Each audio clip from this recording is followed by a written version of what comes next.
शुक्लांबरधरं विष्णुं शशिवर्णं चतुर्भुजं प्रसन्नवदनं ध्यायेत् सर्वविघ्नोपशान्तये।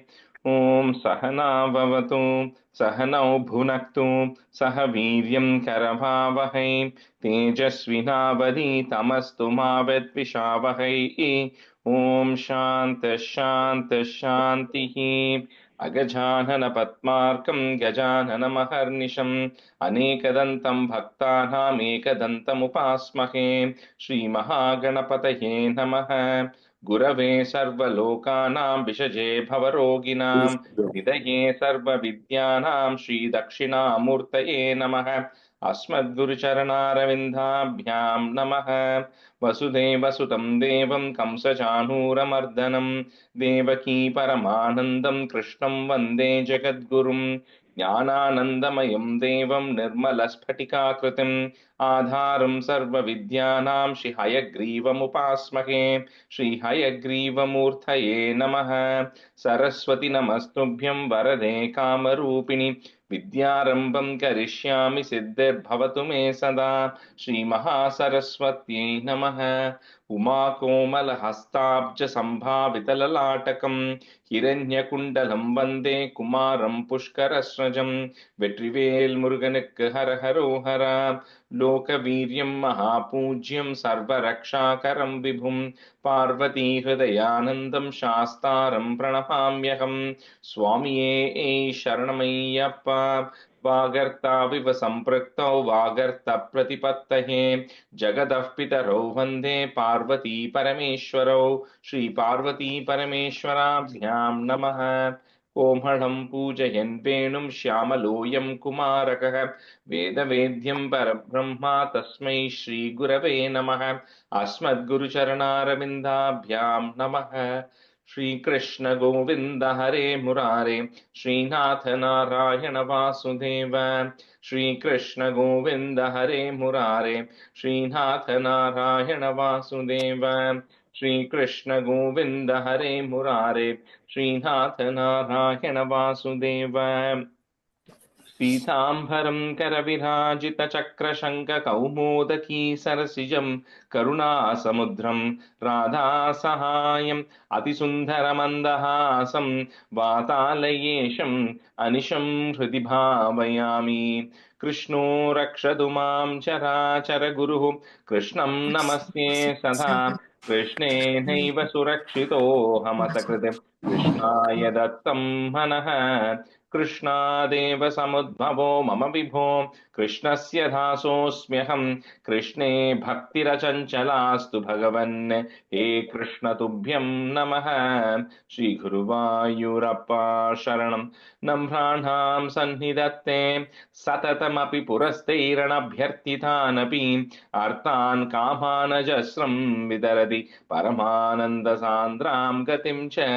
इत्थं निःशेषलभ्यो निरवधिकफलः पारिजातो हरे त्वं क्षुद्रं तं शक्रवाटी ध्रुममभिलषति व्यर्थमर्त्यव्रजोऽयं। श्रीगुरुवायूरप्पा शरणं श्रीभट्टपादम् अनिशं हृदि भावयामि। वंशी विभूषितकरात् नवनीतात् पीताम्बरात् अरुणबिम्बफलादरोष्टात् पूर्णेन्दुसुन्दरमुखात् अरविन्दनेत्रात् कृष्णात् परं किमपि तत्त्वमहं न जाने। കൈരണ്ടും കൂപ്പി ഞാൻ വീണ്ടുമീറക്കുന്നു നീരജലോചന നിന്നോടായി. ഏതീനു മഞ്ഞനെ കുമ്പീരേണ്ട തോറു രീതിയിൽ നീ എന്നെ പാലിക്കെന്നായി.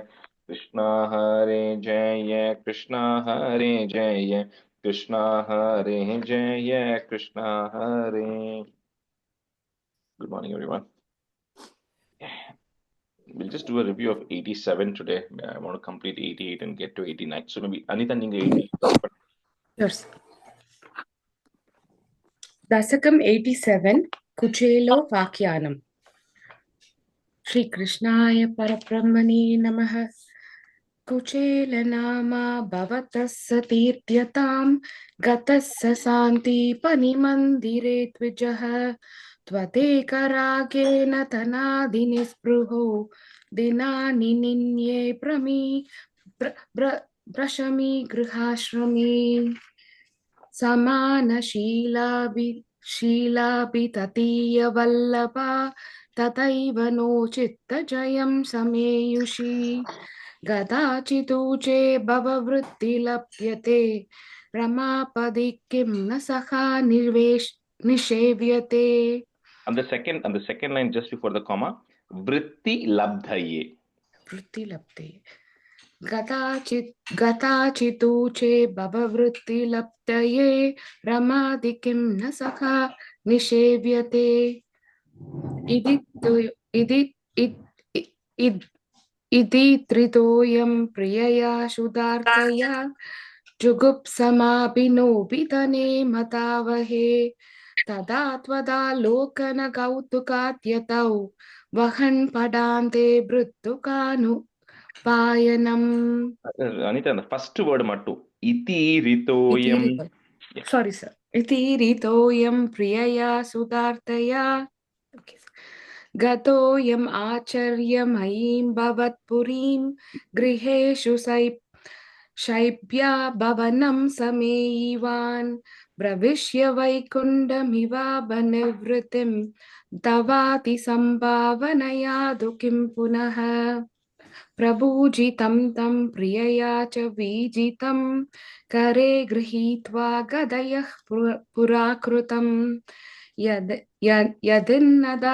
यदिन्दनार्थं गुरुतारचोदितैः अभर्तुवर्षं तदमर्षिकानने जुजेष्मात् ब्रतुकं पलातद प्रगृह्यमुष्टौ सकृताशिते त्वया कृतं नन्वियतेति सम्भ्रमात् Rama किलोपेत्यकरं रुरोतते. Yeah, the first word anga. Rapa jushosmat. You said jushe, jushosmat. Jushosmat. Yes. Trapa jushosmat. Yes. Bhakteshu bhakten samanitasttvaya Purim vasanneka nisham mahasukam Bada paretyurdravinam vinayayav Vichitra rupastava kalvanugraha Yadihaya shishyam atas yat achyuto Vadami paryam kimiti vrajannasau Tvadukti lila smitamagnatih punaha Kramada pashyan maniti pramalayam Kim marga vipramsa idi pramanshanam Griham bravishta satatarsha vallabam Saki paritam manihema bhushitam Buvodacha tvatkarunam mahatbhutam Saratnashalashu vasanna bisvayam Samunnamat bhakti parumrutam yayau Tvameva ma purita bhaktavanchitau Marutpuradisha harasvamegatan. Shri Krishna Parabrahmane Namaha. The second line just before the comma, panchito. Okay, Vanchito. Yeah. Yes, sir. Vanchito. Okay, sir. Thank you. All right, so Rajesh, I have a question. Yeah. In Dasakam 86, stanza 7, how is the second line? yeah, nityam vibindat yayuta, that one. Vipindatya? That line you're referring to? That line, yeah, second line. So, भक्तो तं सेत भीष्मे तावद्धरणिभरक्षेपकृत्यैकशक्तिं नित्यं विभिन्दत्ययुत. Okay, my book says Vipindatyavanibrida. Okay. No, you have to just change it because it's as Vibindati Ayuta are the two different words. So it's Vibindatyayuta. Okay. Yayuta, okay. Ya sound. Also in stanza 4, Namashivaya Rajesh, this is Mridula. I'm in a listening mode today, but I have, there is the stanza 4, the last sentence. Is it Prapta Shokatnat Ashman or is it Prata? Praptash. Okay. The recording sounded like it was Prata, so I wasn't sure. Okay, thanks. I'll check it. Thank I'll you. take a Yeah, note. Yeah. thank you. So So it 86. is Prapta. That's what Yeah, my yeah. book says, Prapta. Yeah. Thank you. Yeah, no worries. Thanks. Okay. So we'll continue with Dashkam 88. We'll do from stanza 2 today. Ritiji, you can be a student, and Ravi, being a student. So in the 88, like we said, we already covered the first stanza in the previous class. We'll do from the second. And this chapter has a lot of, Daskam has a lot of tune changes, right? So the first stanza was a 4-liner. The second stanza is a different, smaller length, chandas. Shrutadeva इति श्रुतं द्विजेन्द्रं बहुलाश्वं नृपतिं च भक्तिपूर्णं युगपत्वमनुग्रहीतु कामो मिथिलां प्रापिततापसैः समेतः. So this dashkam has like 4 different buckets categorization. The first one was just the first stanza which we saw about how Krishna got the Shad Garbhas to show to Devaki. That was one story. The second and third stanzas are one story. Then 4 to 9 is going to be one story, and 10 and 11 is going to be a little bit of a wrap up, right? So here is talking about one day, right? So there are 2 devotees of Krishna. One of them is called as Shruta Deva, as it says in the first line, and he's Dvijendram. Dvija means a Brahmin. Indra means one who is a king. So Dvijendram means one who is the king of Brahmins. So of course, Brahmins don't have kings. But what this is referring to is somebody who is a very ideal Brahmin, right? He's kind of fallen. What an ideal Brahmin is, the one person who is not attached to materialistic things, who has a control over their senses, who is following all the Vedic principles, kind of living by that tradition properly. So that is with a person called Shrutadeva, who was a Dvijendra, who was a Brahmin. Then there's a second person called Bahulashwa, which is the second line. So that Bahulashwa was a king in the same region. So they both were in Mithila, which is in Nepal, where Sita was born. So in the Bahulashwa was a king who was reigning over that kingdom, and he also was a very devoted king, because generally when people get money and they get power, they end up doing a lot of bad things. But this Bahulashwa was not like that, right? He was very dedicated, and he was actually following all the right principles. So both of them were absolutely very eager to meet you. So at that time, Krishna then ends up going to that place to meet both of them along with a lot of other rishis. I don't know why that is the case, because in Bhagavatam it talks about how Narada went, Shukabhrahma went, and Atri went. Lot of those rishis along with Krishna end up visiting that place to meet both of them. Shrutadeva iti Shrutam Dvijendram, Bahulashvam Nripatim cha Bhakti Purnam Yugapat Tvam Anugrahitu. You can break it that ma if you want. Tvam Anugrahitu Kamo, Mithilam Prapita Tapasaihi. Putta is Tapasai Sametaha. Shrutadeva इति श्रुतं द्विजेन्द्रं बहुलाश्वं नृपतिं च भक्तिपूर्णं युगपत्वमनुग्रहीतु कामो मिथिलां प्रापिततापसैः समेतः. श्रुतदेव इति श्रुतं द्विजेन्द्रं बहुलाश्वं नृपतिं च भक्तिपूर्णं युगपत्वमनुगृहीतु कामो मिथिलां प्रापिततापसैः समेतः. श्रुतदेव इति श्रुतं द्विजेन्द्रं बहुलाश्वं नृपतिं च भक्तिपूर्णं युगपत्वमनुगृहीतु कामो मिथिलां प्रापिततापसैः समेतः. श्रुतदेव यदि श्रुतं द्विजेन्द्रं बहुलाश्वं नृपतिं च भक्तिपूर्णं युगपत्वम् अनुगृहीतु कामो मिथिलां प्रापिततापसैः समेतः. श्रुतदेव यदि श्रुतं द्विजेन्द्रं बहुलाश्वं नृपतिं च भक्तिपूर्णं युगपत्वम् अनुगृहीतु कामो मिथिलां प्रापिततापसैः समेतः. गच्छन्ति मूर्तिरुभयोर्युगपन्निकेतम् एकेन भूरि विभवैर्विहितोपचारः अन्येन तद्धिनभृतैश्च फलौदनाद्यैः तुल्यं प्रसेदित ददात च मुक्तिमाभ्याम्.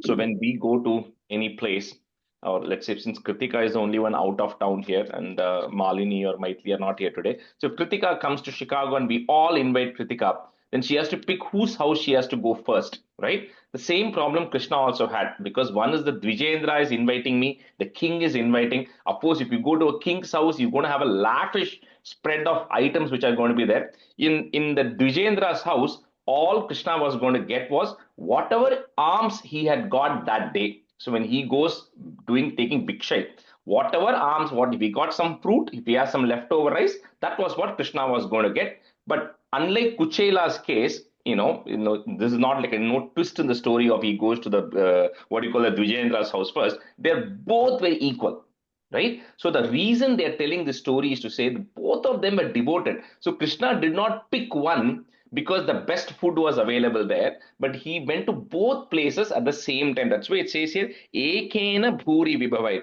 So you took two forms of Krishna and you went to both places at the same time because both were equal to you, right? So he did not have to prioritize the one who was giving the best food or any of that sense. So this shows again, like in Kuchelo Pakyana, it says devotion is most important, not the kind or the variety you are doing. Because some people may be able to cook a feast for Krishna, and this Dvijendra is only able to give whatever bhiksha he got. But Krishna, that's the only reason the story is there, literally, is to say that both were equal to him, right? It was not like one was greater than the other. So Krishna, you then took two forms and then you went to both of them at the same time, and both of them got mukti mabhyam. The whole purpose of going there was to liberate these two devoted souls. So you then were able to go and liberate both of them.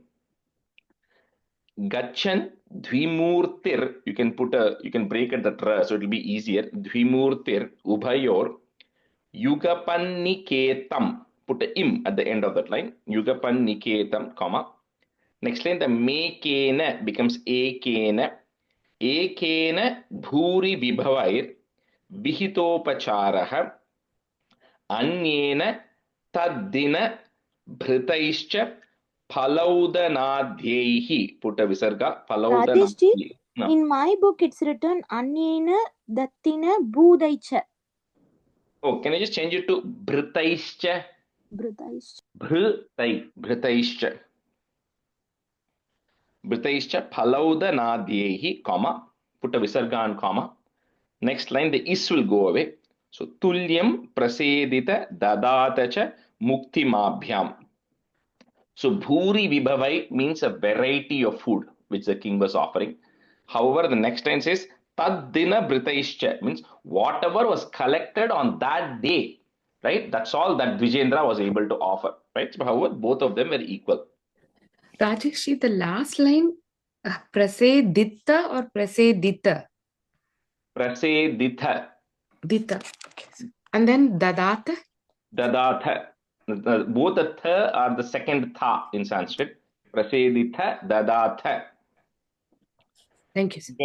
Gachan dvimurtirubhayor yugapanniketam ekena bhuri vibhavair vihitopacharah anyena taddina bhritaischa phalaudanadyehi tulyam prasedita dadata cha muktimabhyam.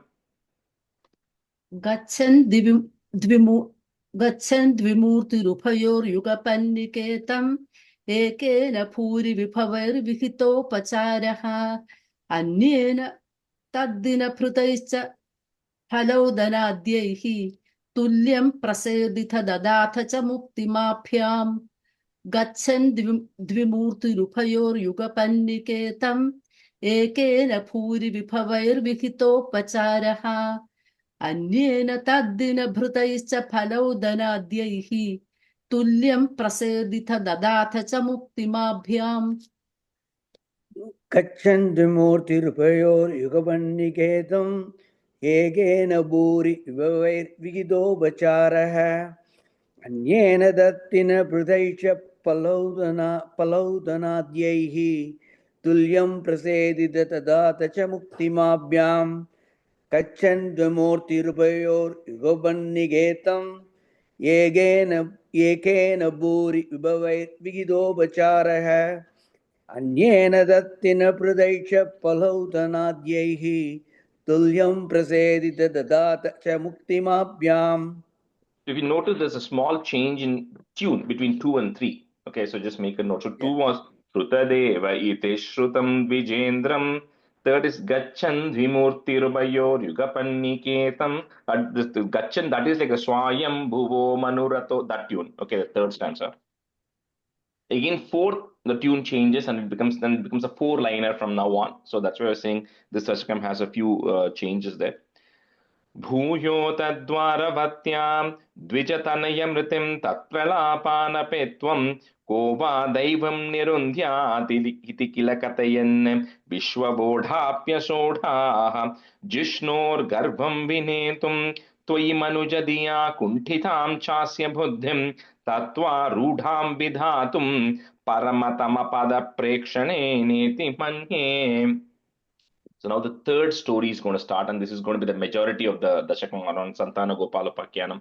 So, the Mahabharata war is over, like we saw in 86th chapter, 86th Dashakam, the war was over. So after the war was over, then Krishna is in Dwaraka, everything is going fine, things are calm now, things are settled right now. So what happens is, there's one Brahmin there in Dwaraka whose child, when it is born, dies instantly. Okay, now there's a little bit of a gray area of does it disappear or does it die, but it doesn't matter, right? At the end of the day, the Brahmin doesn't have the child, right? So that is happening, and it has happened a couple of times, and so this actually becomes like a major news in the region, right?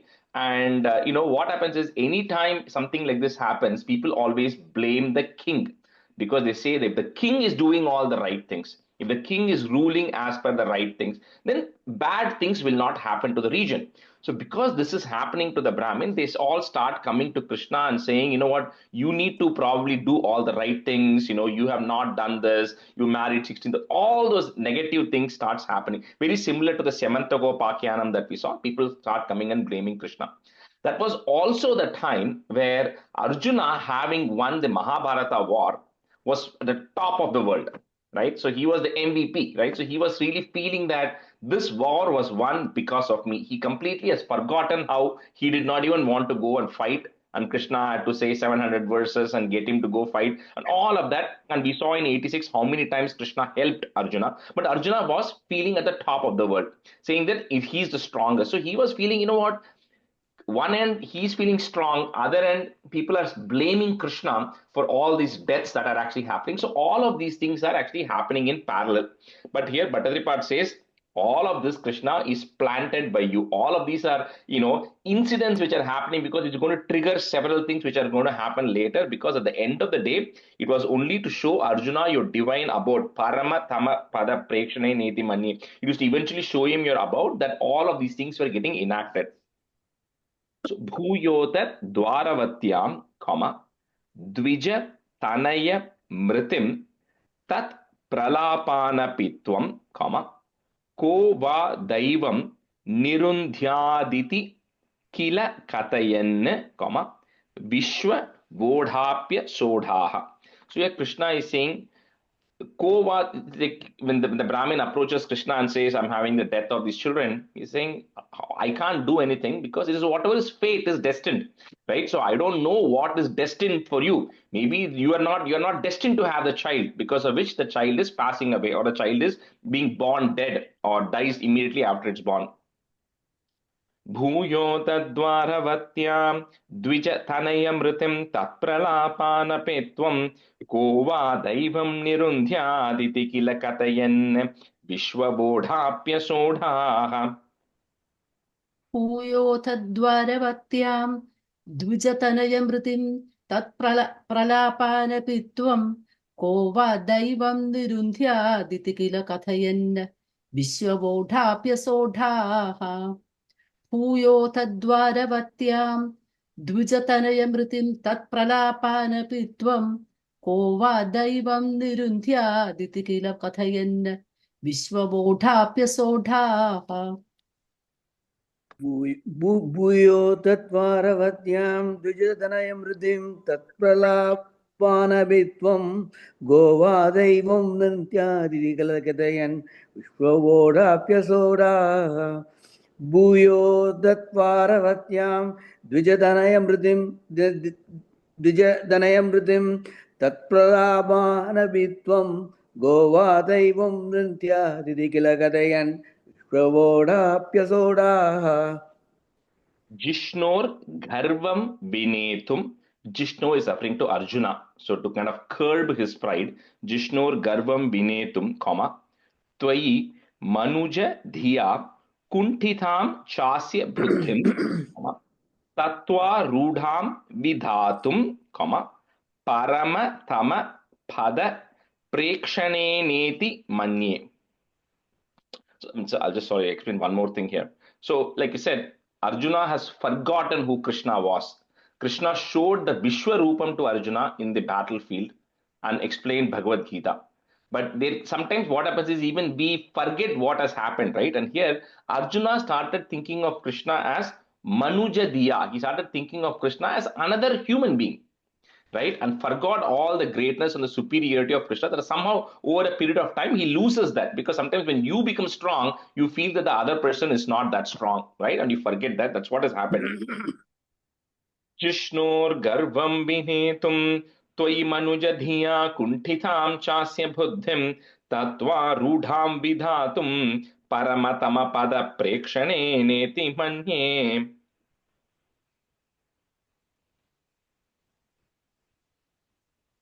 Oh, Ritesh, you're on mute.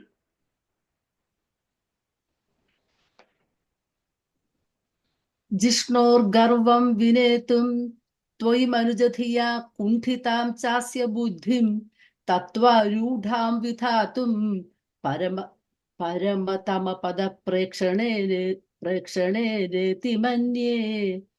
जिष्णोर्गर्वं विनेतुं त्वयि मनुजधिया कुण्ठितां चास्य बुद्धिं तत्त्वारूढां विधातुं परमतमपदप्रेक्षणेनेति मन्ये. जिष्णोर्गर्वं विनेतुं त्वयि मनुजधिया कुण्ठितां स्वस्य बुद्धिं तत्त्वारूढां विधातुं परमतमपदप्रक्षणेनेति मन्ये. जिष्णोर्गर्वं विनेतुं त्वयि मनुजधिया कुण्ठितां स्वस्य बुद्धिं तत्त्वारूढां विधातुं परमतमपदप्रक्षणेनेति मन्ये. That's right.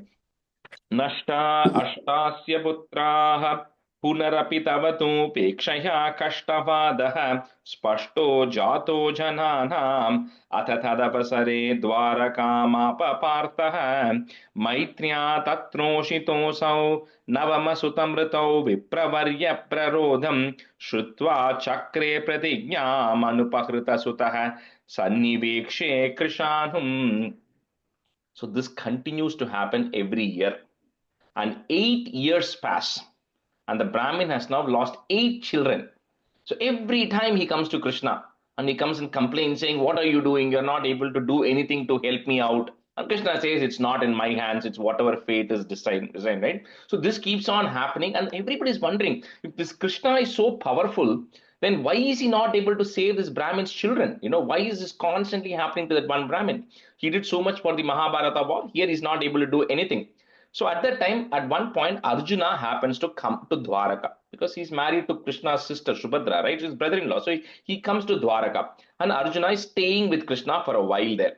So at that time, when Arjuna is there, the Brahman comes one day and he comes and then he comes crying again. And when Arjuna inquires what has happened, he says, I've lost my 9th child.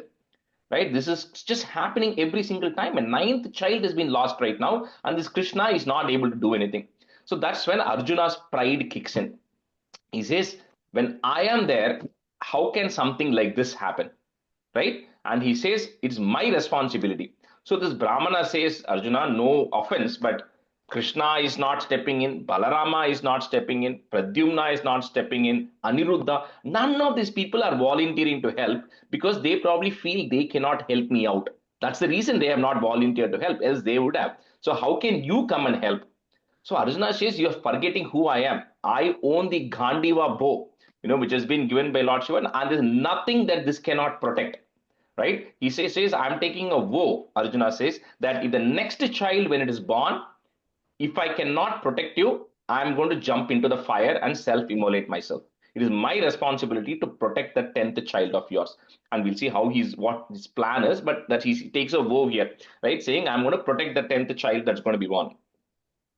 So, Nashta Ashtasya Putraha, comma, Punarapi Tava Tu Pekshaya Kashtavadaha Spashto Jato Jananam. So that ma you put a im, Jananam, comma. Next word starts with a a. Atha Tadavasare Dwarakamapa Parthaha.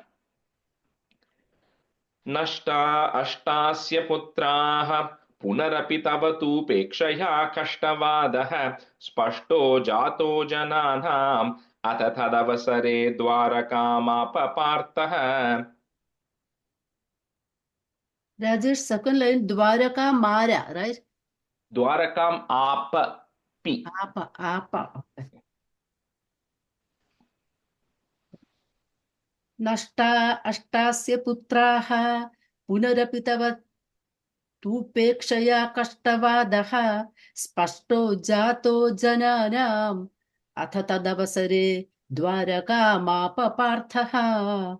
Nashta Ashtasya Putraha Punarapi Tava Tupekshaya Kashtavadaha Spashto Jato Jananam Atha Tadavasare Dwaraka Parthaha. नष्टा अष्टास्य पुत्राः पुनरभिधवत् दुवेक्षया कष्टवादः स्पष्टो जातो जनानाम् अदतवचरे द्वारकामावपार्थः नष्टा अष्टास्य पुत्राः पुनरभिधवत् दुवेक्षया कष्टवादः स्पष्टो जातो जनानाम् अदतवचरे द्वारकामावपार्थः Maitriya Tatroshitosau, comma, Navama Suta Mritau Vipravarya Prarodam, comma, Shrutva Chakre Pratignyam, you can break it that much, it will be easy. Pratignyam Anupahrita Sutaha, comma, Sanni Vekshe Krishanum. Maitriya Tatroshitosau Navama Sutamritau Vipravarya Prarodham Shrutva Chakre Pratignyam Anupahrita Sutaha Sannivekshe Krishanum. Maitriya Tatroshitosau Navamasutamrutau Vipravarya Prarodam Shrutva Chakre Pratijnam Anupakrita Sutaha Sannivekshya Krishanam.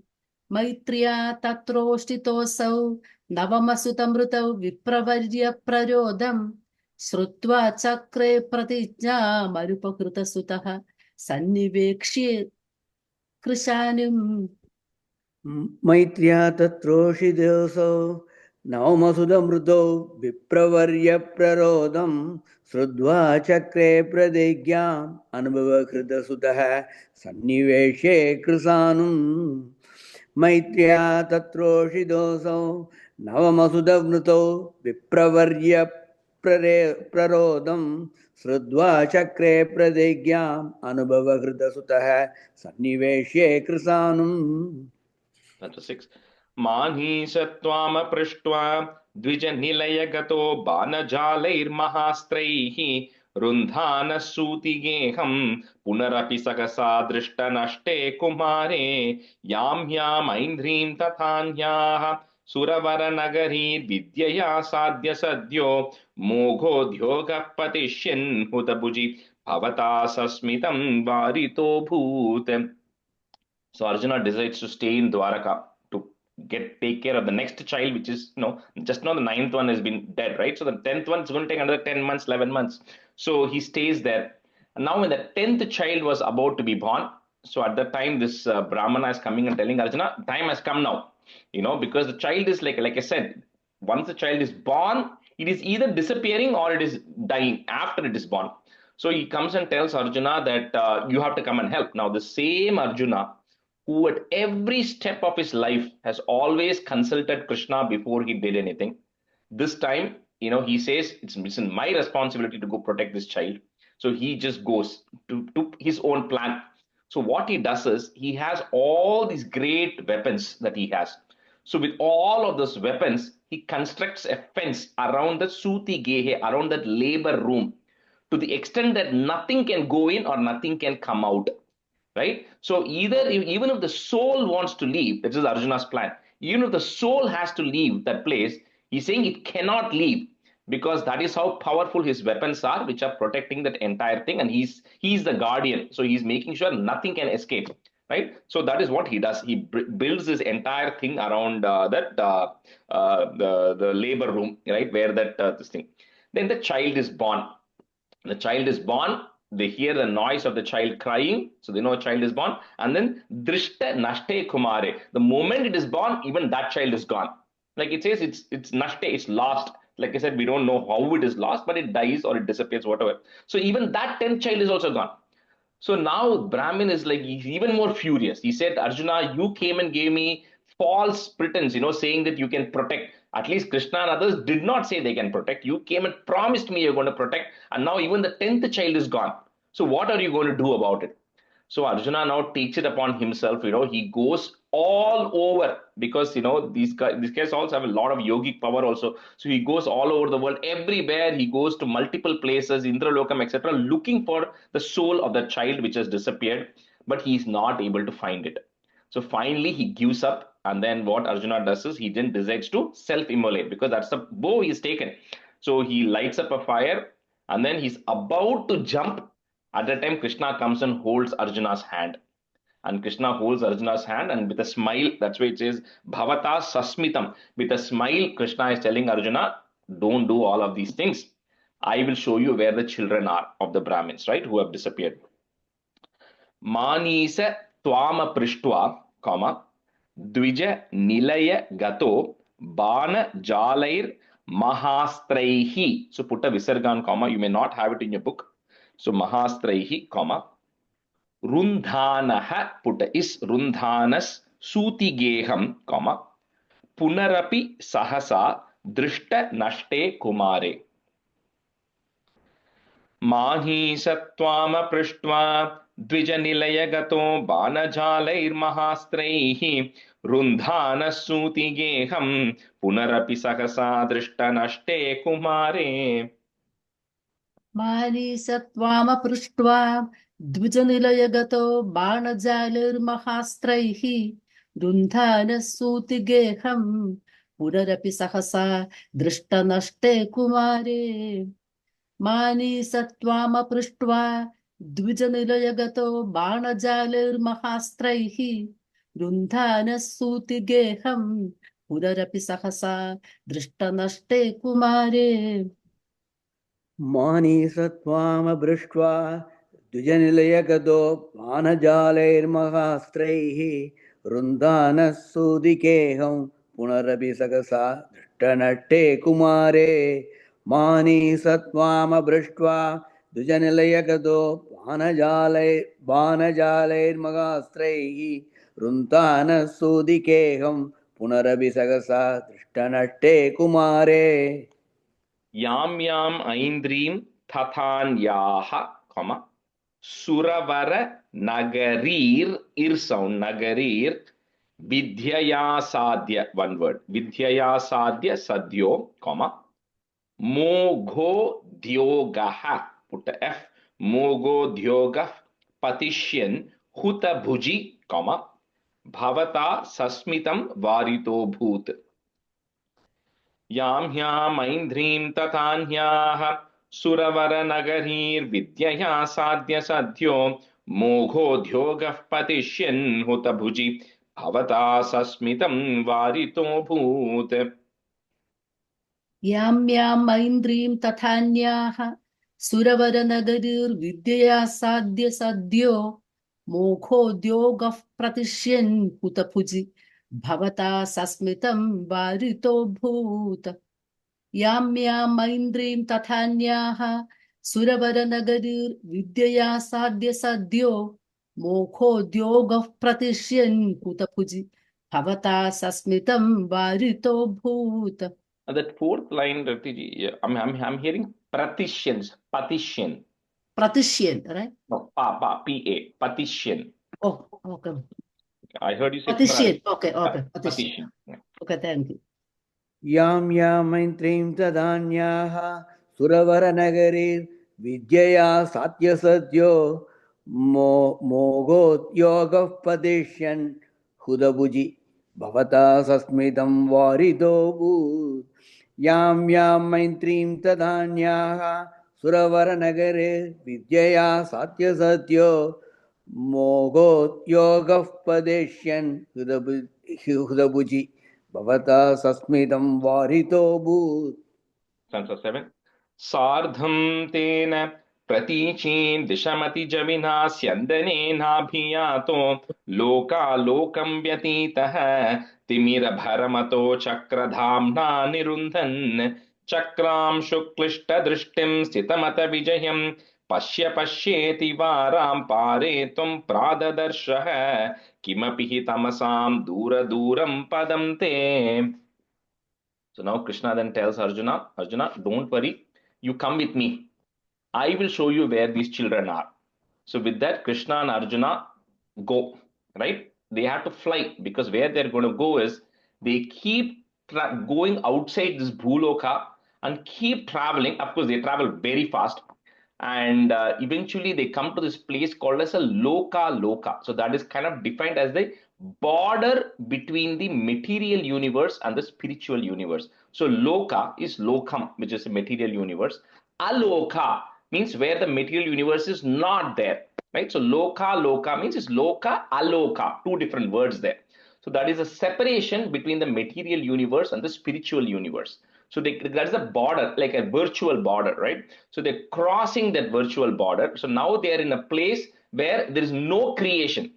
There's nothing that exists, right? The space of infinite nothingness that is there. So they go up to that particular point, and then they go there, and then at that point it is Timira Bharam, which is intense darkness.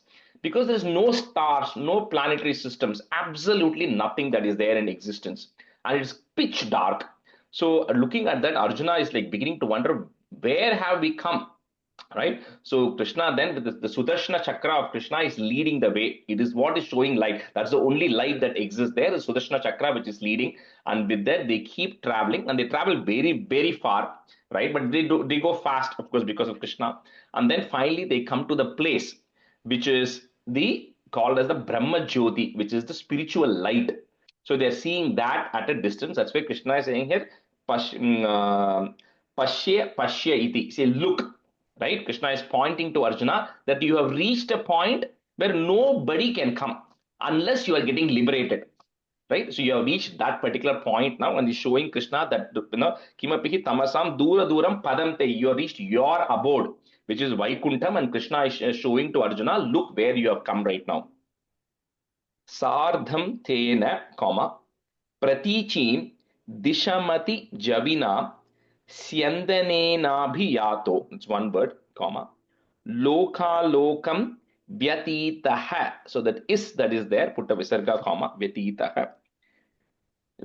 Timira Bharamato Chakra Dhamna Nirundhan. Sardham Tena Pratichim Dishamati Javina Syandanenabhiyato. Loka lokam vyatitah timira bharamato chakradhamna nirundhan. Sardham tena praticim dishamati javina syandanena phiyato loka lokam vyatitaha timira bharamatho chakradhamna nirundhan. Sardham tena praticim dishamati javina Syandanena phiyato loka lokam vyatitaha timira bharamatho chakradhamna nirundhan.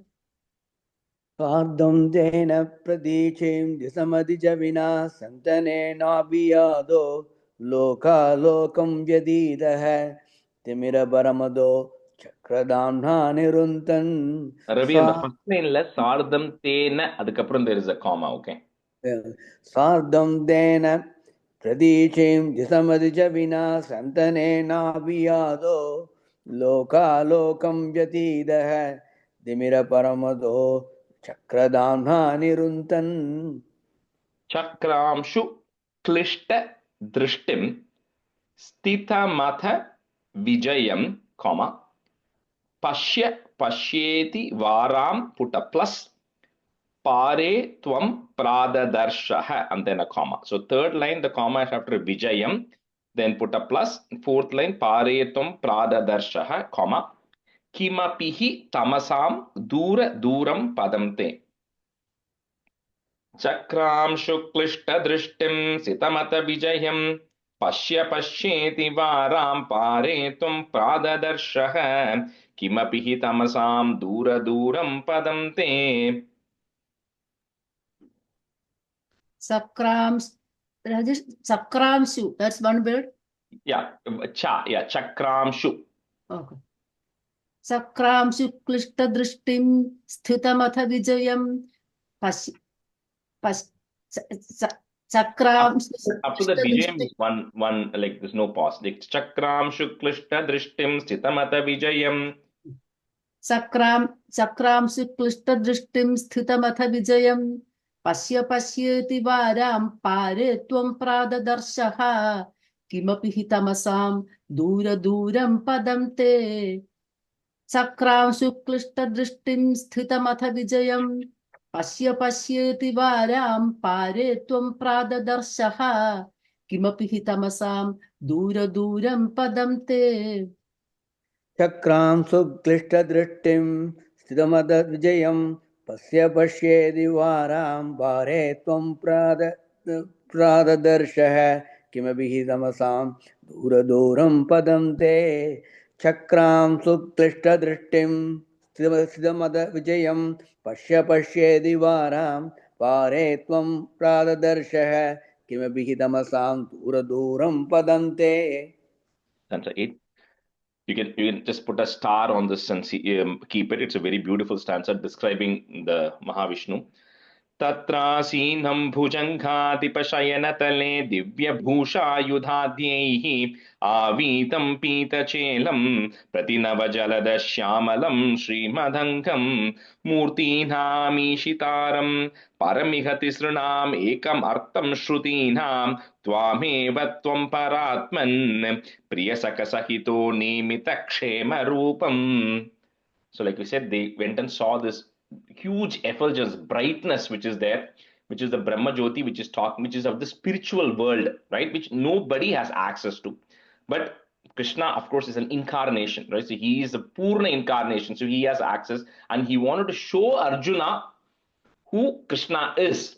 Right? Arjuna is so blessed because he's Narayanayana, they're always together. So he took him to the Mahavishnu himself, who's there, and then it beautifully describes how Mahavishnu is. It talks about his, the color, which is the dark gray rain-bearing cloud.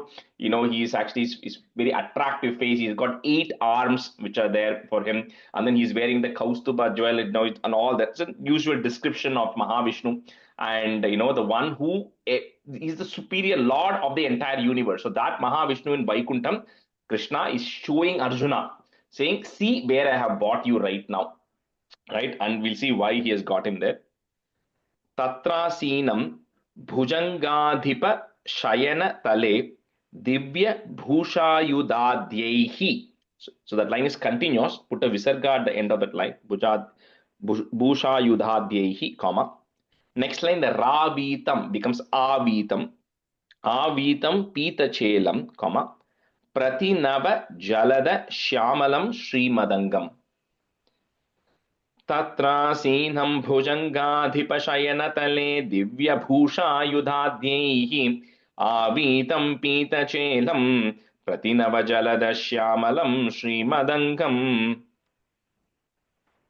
Tatrasinam bhujangadhipashayana-tale divyabhusha-yudhadyaihi avitam pita-chelam pratinava-jalada-shyamalam srimadangam. Tatrasinam bhujangadhipashayana-tale divyabhusha-yudhadyaihi avitam pita-chelam pratinava-jalada-shyamalam srimadangam. Tatrasinam bhujankadipasayana-tale divyabhusha-yudhadyaihi avitam pitachelam प्रदिनवजलदत् श्यामलं श्रीमदङ्गं तत्रासीनं भुजङ्कादिवसयनदले दिव्यभूषायुधाद्यैः आवीतं पीतचेलं प्रदिनवजलदत् श्यामलं श्रीमदङ्गम्. We'll just switch halfway. Sitagar, you can be student, and Viji, you can be student. Murtinam Ishitaram, comma, Paramiha Tisrunam, you can break at the tim, Tisrunam, Ekam Artham Shrutina. One who is the source of everything, including all the Vedas, praise you. Ekam Artham Shrutinam, comma, Twameva Tvam Paratman, comma, Priya Sakha Sahito Nimita Kshema Rupam. So both Krishna and Arjuna prostrate to that Supreme Mahavishnu. Murtinam Paramiha Tisrunam Ekamartam Shrutinam Tvameva Tvam Paratman Priyasaka Sahito Nimita Kshema Rupam. मूर्तीनामीशितारं परमिह तृष्णामेकमर्थं श्रुतीनां त्वामेव त्वं परात्मन् प्रियसखसहितो नेमिथक्षेमरूपम्. The fourth line after Paratman there is a comma, okay?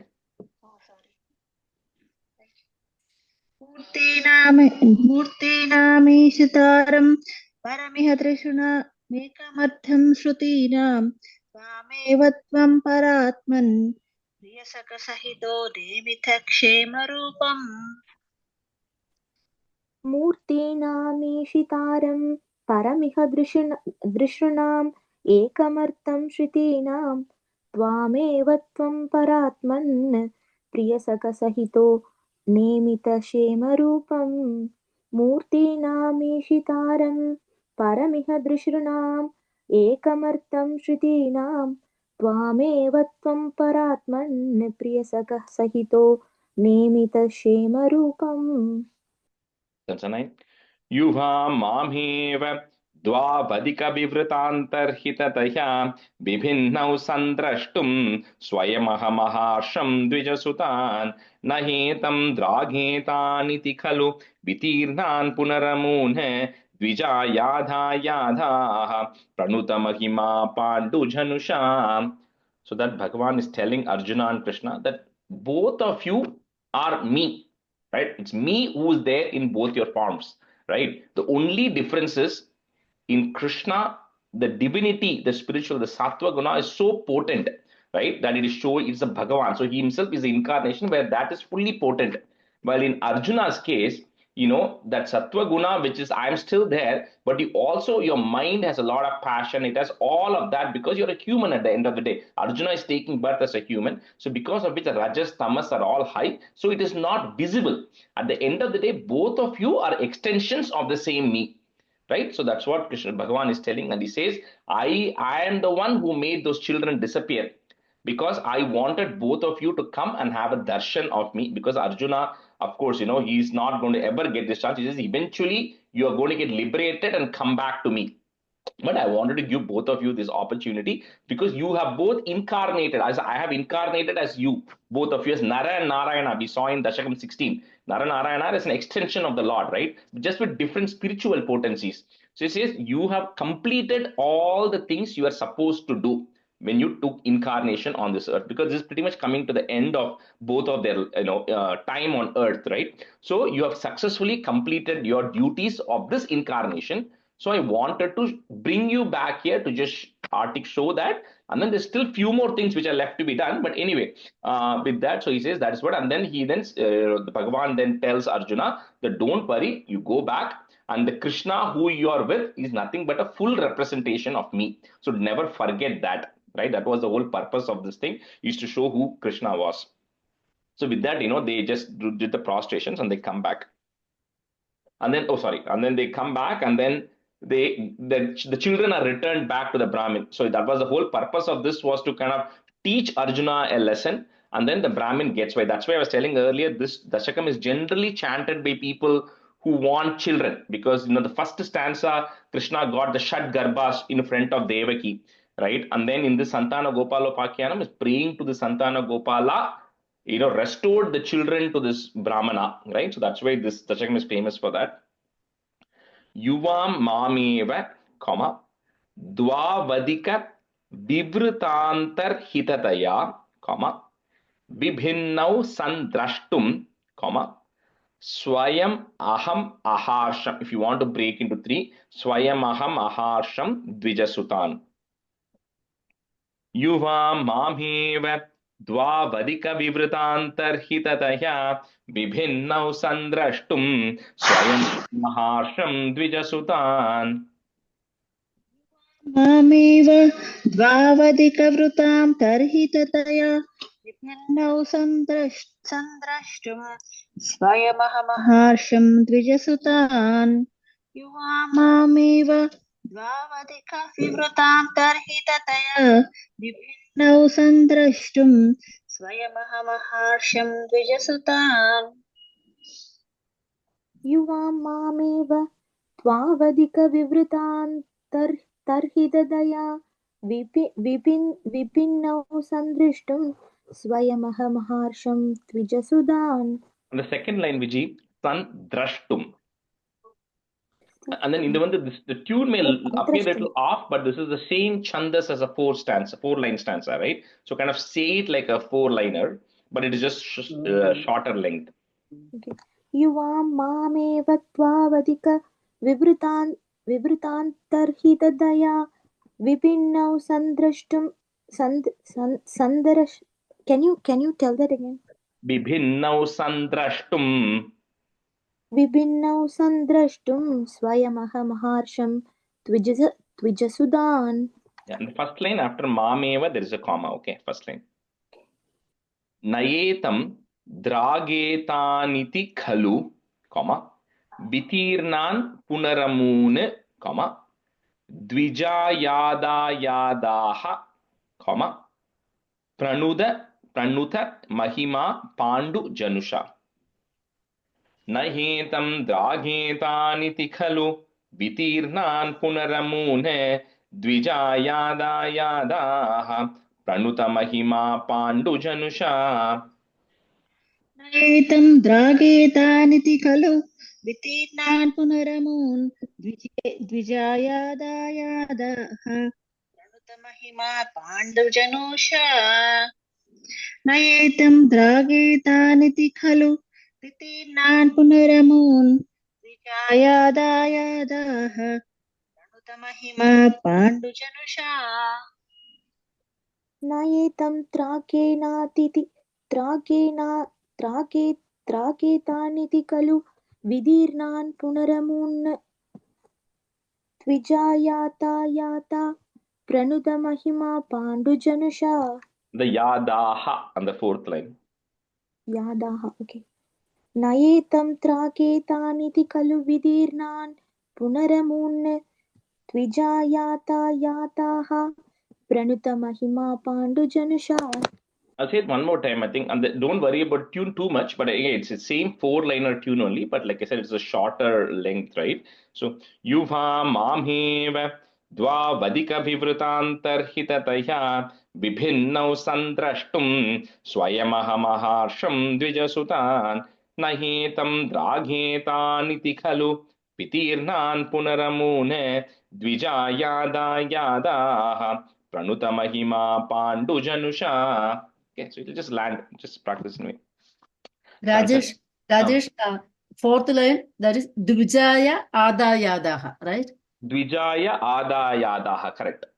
But it is just joined together to Dvijayadayadaha. But it's A there, yeah. Stanza 10. Evam nana viharai jagadabhiramayan Prishni-vamsham prapushnan ijano yajna-bedaihi atula-bikhrutibhih prinayan nanetraha bhubharakshepadampat padakamalajusha mokshana-yavatirnah purnam brahmaiva sakshad yadushu manujata rushitastvam vyalasihi. So next three are literally wrapping up the Krishna avataram, right? So here Bhattacharya says, with this you have done so many things. Like we said, the purpose of Krishna's birth is actually only two things, two reasons, if you want to really summarize it. One is like a free granting of moksha to a lot of people who are fortunate enough to be born during that time and had a chance to interact with Krishna, right? So many people got moksham in Krishna Avataram compared to any other incarnation or any other period of time, right? So that was one. That's why it says mokshana yavatirnaha, avatirnaha. This whole avataram's purpose was to give moksham to a lot of people. So that was number one. Number two is you did so many leelas of Krishna, and we summarized it in the last stanza, but you did so many leelas, Krishna, disguised as a cowboy.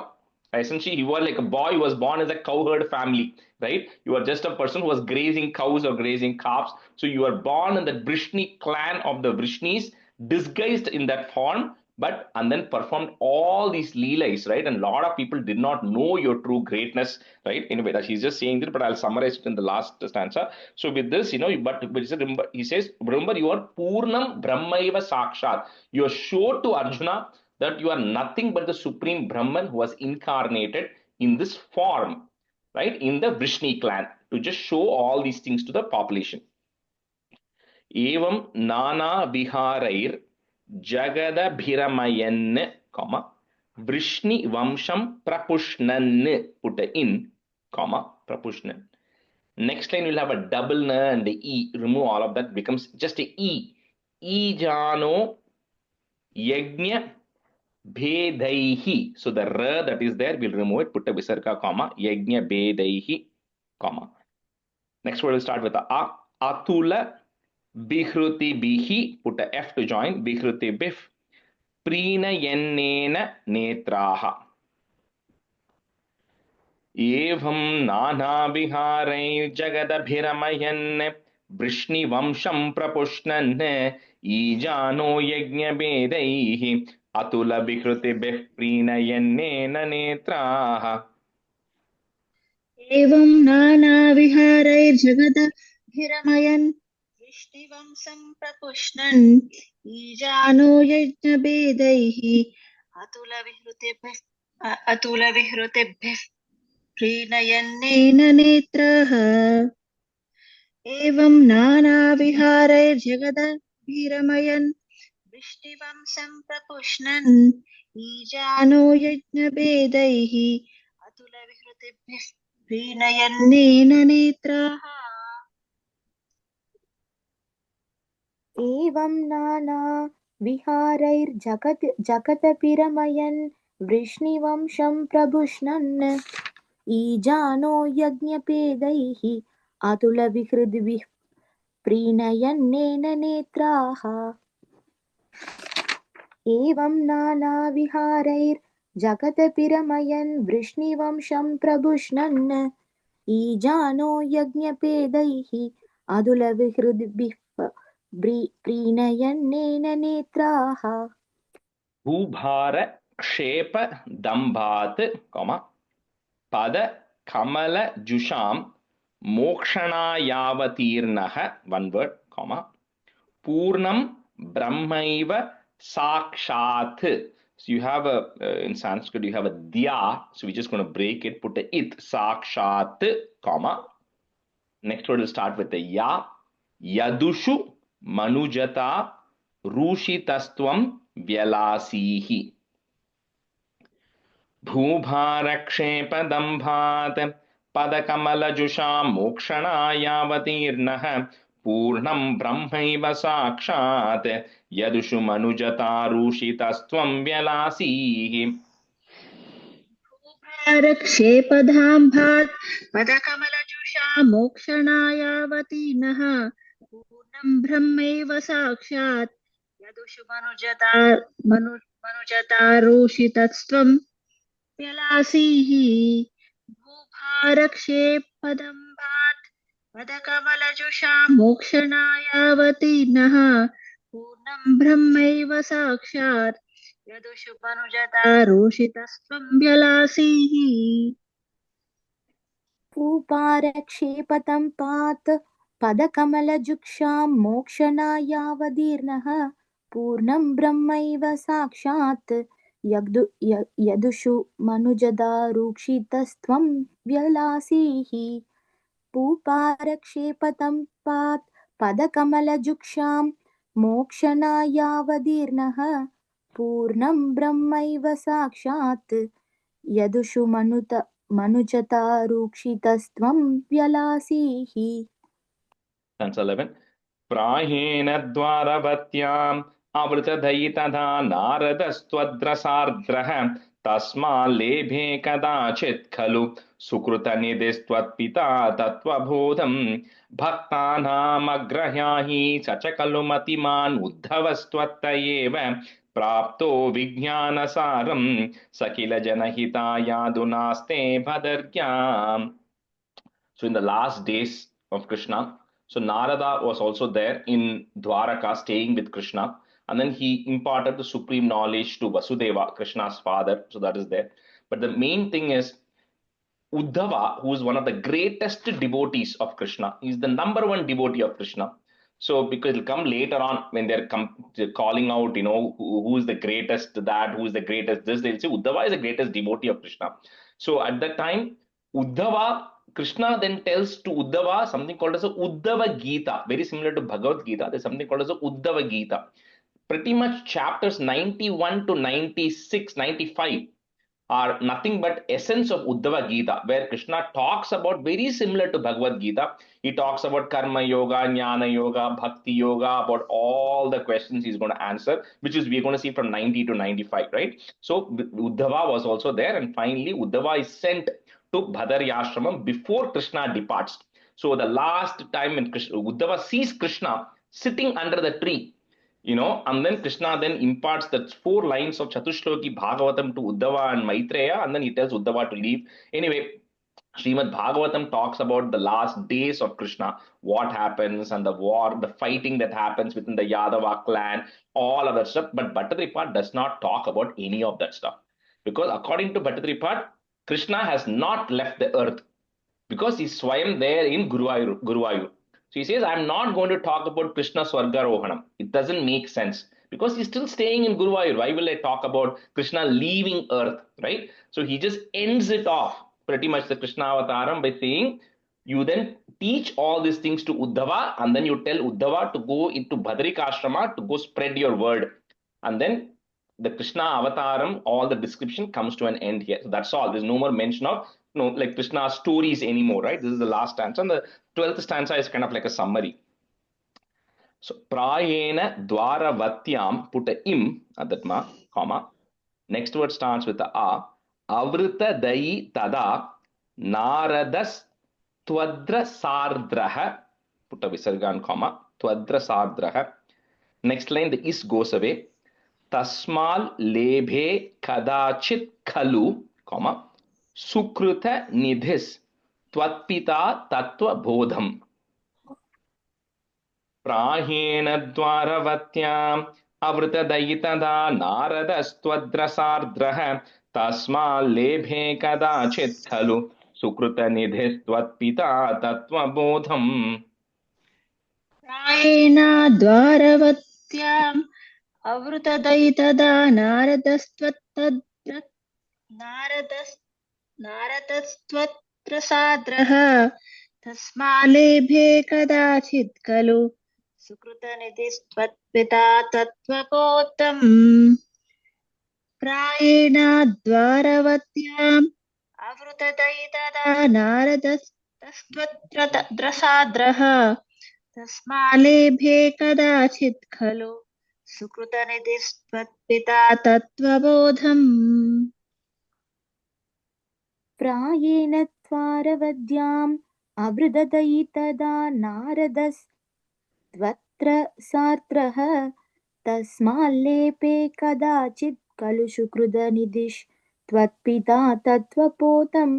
Viji, second line after Kadachit Khalu, there's a comma, okay? Okay. Rajesh, sorry. Go ahead. Good. Rajesh, I have a question. In Tamil, in the second line it says Tasmam and then Lepe. Is it Tasmam or Tasmal? Well, it should be Tasmat, actually. Tasmat and Lebe, but and the it will become a ill because the la is coming later. So you just make it Tasmal Lebe, double la. Thank you. प्रायेण त्वारवद्याम् अवृददयितदा नारदस्त्वत्प्रसाद्रः यत्र सार्द्रः तस्माल्लेपे कदाचित् खलु सुहृदनिधिस्त्वत्पिता तत्त्वपोतम्. Again, the kalu, after that, this comma. Okay, kadachit kalu, and then sukrutanidis. Okay. Okay. Bhaktanam agrayayi sacha kalu matiman. You can break it that na matiman. Uddhavas tvatta eva. So that line is continuous, comma. Prapto vijnana saram, comma. Sakila jana hitayadhunaste. That's one word. Hitayadhunaste badaryam. भक्तानामग्रयाहि स च खलु मतिमान् उद्धवस्त्वत्त एव प्राप्तो विज्ञानसारं suckle जनहितायाधुनास्ते बदर्याम्. भक्तानामग्रयायी स च खलु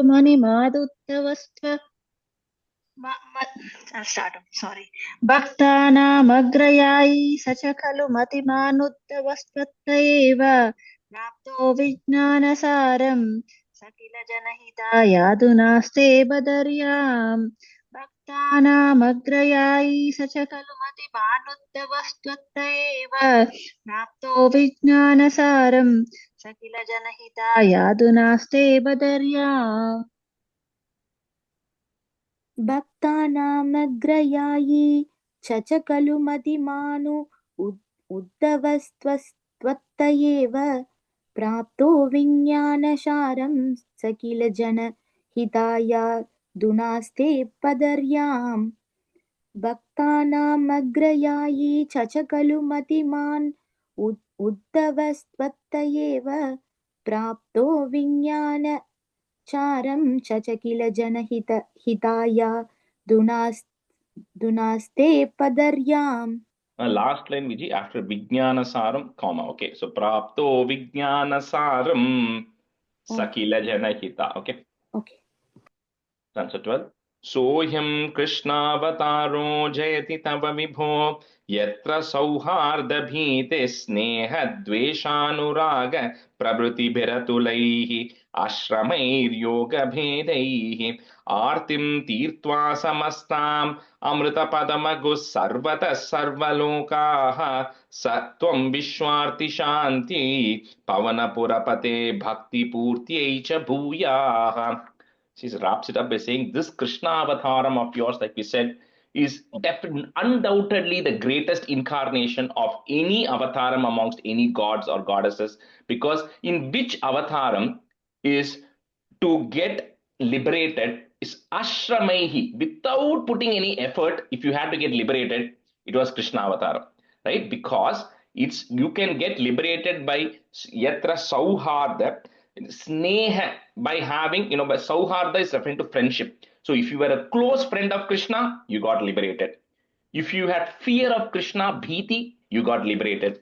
If you had sneham with Krishna, love, you got liberated. You had dvesham, you hated Krishna, you got liberated. You had attachment to Krishna, anuragam, you got liberated. So there was no rules, right? Everything, it was completely acceptable to have any kind of relationship with Krishna. So he says, in which avataram of yours or any god is so easy to get liberated, right? It doesn't matter how your relationship with Krishna is, right? So that's what we've seen through so many examples from Dasakam 37 to 88. Everybody had different kind of relationship with Krishna. Someone wanted to marry him, right? Someone wanted to, just be friends with him. People hated Krishna. People wanted to kill Krishna. Jarasandha attacked like 17 times to get rid of Krishna, right? So doesn't matter as long as you're thinking about Krishna. That is the number one, right? And the number two is, it is the what Krishna avataram has also taught us, when you think of, not to compare any avatarams, but when you think of Rama, people adore Rama, right? They think nobody wants to think anything. You don't think of Rama as a child, right? You think of Rama as a great supreme personality, as a god. But with Krishna, you don't have to think of Krishna as a god. The whole purpose of Krishna avataram was to be born as a child so we can relate to that person as a human. You don't have to think of Krishna as God. You can think of a lot of songs also, call Krishna as day in Tamil. I'm saying in Krishna ni bhegane baro, right? Kannada song is calling Krishna as day. Even a lot of Tamil songs say day, which is like talking as if you're talking to a small child, right? It doesn't matter. You can just think of Krishna permanently as a small child and not as a grown person. That is also fine, right? So he says, with all this, you have done so many things, and we have seen from Dashakam 37, from the birth of Krishna to Trinavarta to Bakasura, Dhenukasura, Pralambasura, all the relationship with the Gopikas and the Gopa boys, right? And then eventually coming from Vrindavan to Mathura, getting rid of Kamsa, then going to Dwaraka, and all the things that happened there. He says, with this, there's no doubt that this is the greatest incarnation of yours, which gives people so much happiness, right? And bliss by just listening. You know, either you can have a relationship with Krishna in one way or the other, or you just have to listen to all these stories. It will build love and affection and devotion towards Krishna. So with that, he ends saying, Satvam Vishwarti Shantiye, oh, please give, peace to this world, as well as Bhakti Purtiye, give me full devotion towards you, O Krishna. Right? That is what we are all asking for, right? And with this, everything related to Krishna Avataram comes to an end in this Dashakam. Soyam Krishnavataro Jayati Tava Vibho, Yatra Sauharda Bhiti, put a plus, Sneha Dveshanuraga Prabhriti Bhiratulaihi. So that ra that is there, remove it, put a visarga, Prabhriti Bhiratulaihi, Next word starts with the A. Ashramair Yoga Bhedaihi. Yoga Veda is union with the Lord or liberation. Sohyam Krishnavataro Jayati Tava Vibho Yatra Sauharda Bhite Sneha Dveshanuraga Prabhuti Biratulaihi Ashramair Yoga Bhedaihi. Soyam Krishnavataro Jayati Tava Vibho Yatra Sauharda Bhiti Sneha Dveshanuraga Prabhuti Biratulaihi Ashramair Yoga Bedaihi. Soyam Krishnavataro Jayati Tava Vibho Yatra Sauharda Bhiti Sneha Dveshanuraga Prabhuti Biratulaihi Ashramair Yoga Bedaihi. Go to the first line after Tava Vibho, there is a comma, okay, in the first line. Oh, yes, sorry, I missed it. Yes. Thank you. Soyam Krishnavadaro Jayati Tava Vibho Yatra Sauharta Pidis Sneha Tveshanuraga Prabhuti Piduralaihi Ashramair Yoga Pedaihi. Second line, Viji. Prabhuti Bhiratulaihi. Prabhuti Piradulaihi. Yeah. Okay. Soyam Krishnavadaro Jayati Tava Vibho Yatra Sauharta Pidisneha Tveshanuraga Prabhuti Piradulaihi Ashramair Yoga Pedaihi. Artim Tirtva Samastam, put a im there, that ma, and put a comma, Samastam. Next word will start with the A. Amrita Padamagus Sarvataha, put a is to join, Sarvatas Sarvalokaha, comma. So one comma after Samastam, another comma at the end of the line, Sarvalokaha. Satvam Vishwarti Shantiyai, comma. Pavana Purapate Bhakti Purtiyaicha Bhuyaha.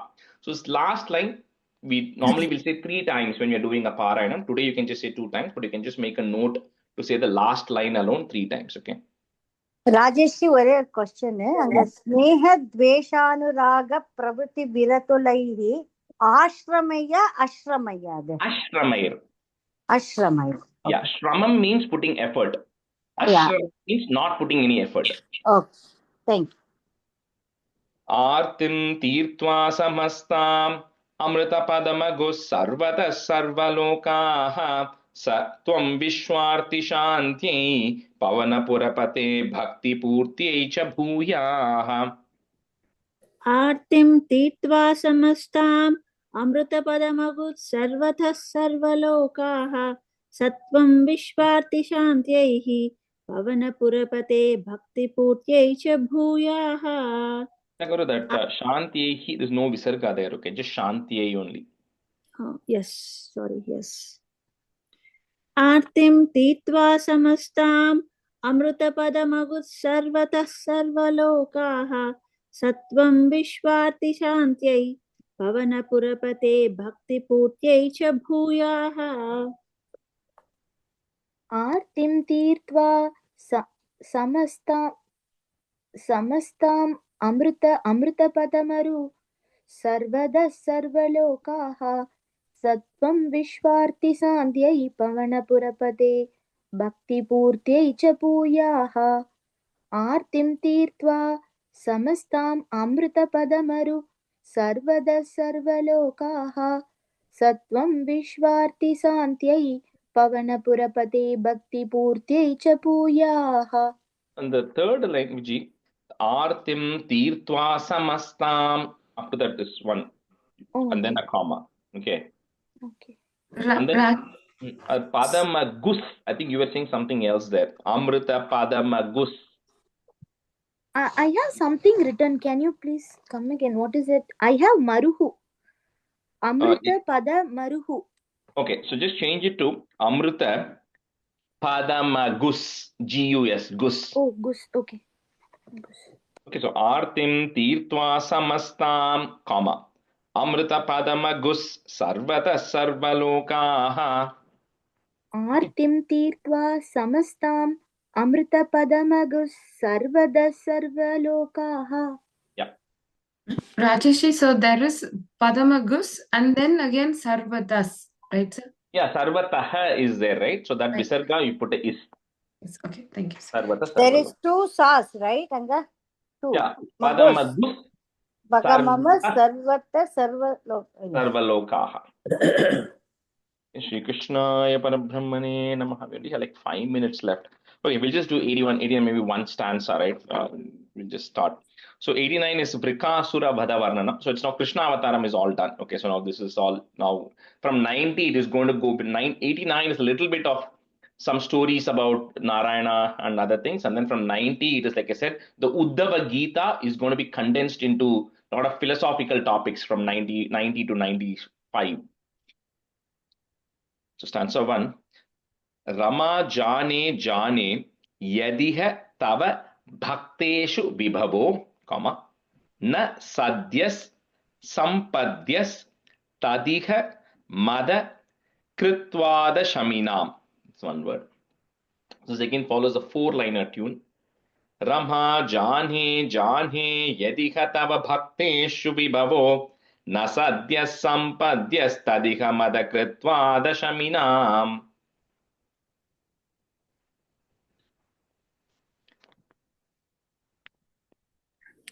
Rama jane jane yadiha tava bhaktishu vibhavo na sadyas sampadyas tadiha madakrutva dashaminam.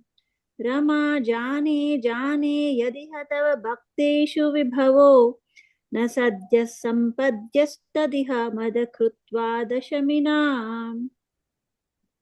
Rama jane jane yadiha tava bhaktishu vibhavo na satyas sampatyas tadiha madakritva dachaminam. Rama jane jane yatiha tava bhakteshu vibhavo natasyat sambatyas tadiha madakritva dachaminam. Prashantim kritvaiva pradishasi tataha, put a ih to join, tatah kamamakhilam, comma, prashanteshu kshipram na khalu bhavadiye chuti kata, chuti kata. Prashantim kritvaiva pradishasi tatah kamamakhilam prashanteshu kshipram na khalu bhavadiye chuti kata. Prashantim krutyaiva pradishasi tatah kamamakhilam prashanteshu shipram na khalu bhavadiye chuti katha. Prashantim krutyaiva pradishasi tatah kamamakhilam प्रशान्तेषु क्षिप्रं न खलु भवदीये च्युतिकथा. Third line, Jitagaru, Krit Vaiva. Krutvaiva. Okay, thank you. Sorry. प्रशान्तिं कृत्वैव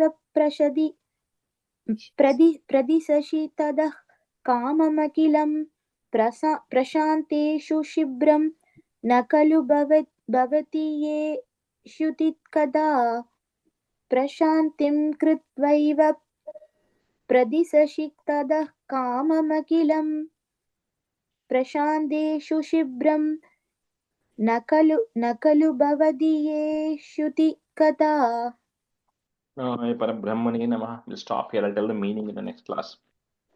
सान्द्रानन्दावबोधात्मकमनुपमितं कालदेशावधिभ्यां निर्मुक्तं नित्यमुक्तं निगमशतसहस्रेण निर्भास्यमानम् अस्पष्टं दृष्टमात्रे पुनरुरुपुरुषार्थात्मकं ब्रह्मतत्त्वं तत्तावद्भाति साक्षात् गुरुपवनपुरे हन्त भाग्यं जनानां कायेन वाचा मनसेन्द्रियैर्वा बुद्ध्यात्मना वा प्रकृते स्वभावात् करोमि यत् सकलं परस्मै नारायणायेति समर्पयामि. Thank you, everyone. Thank you, Rajesh. Thank you, Rajesh. Bye. Thank you. Bye, everyone.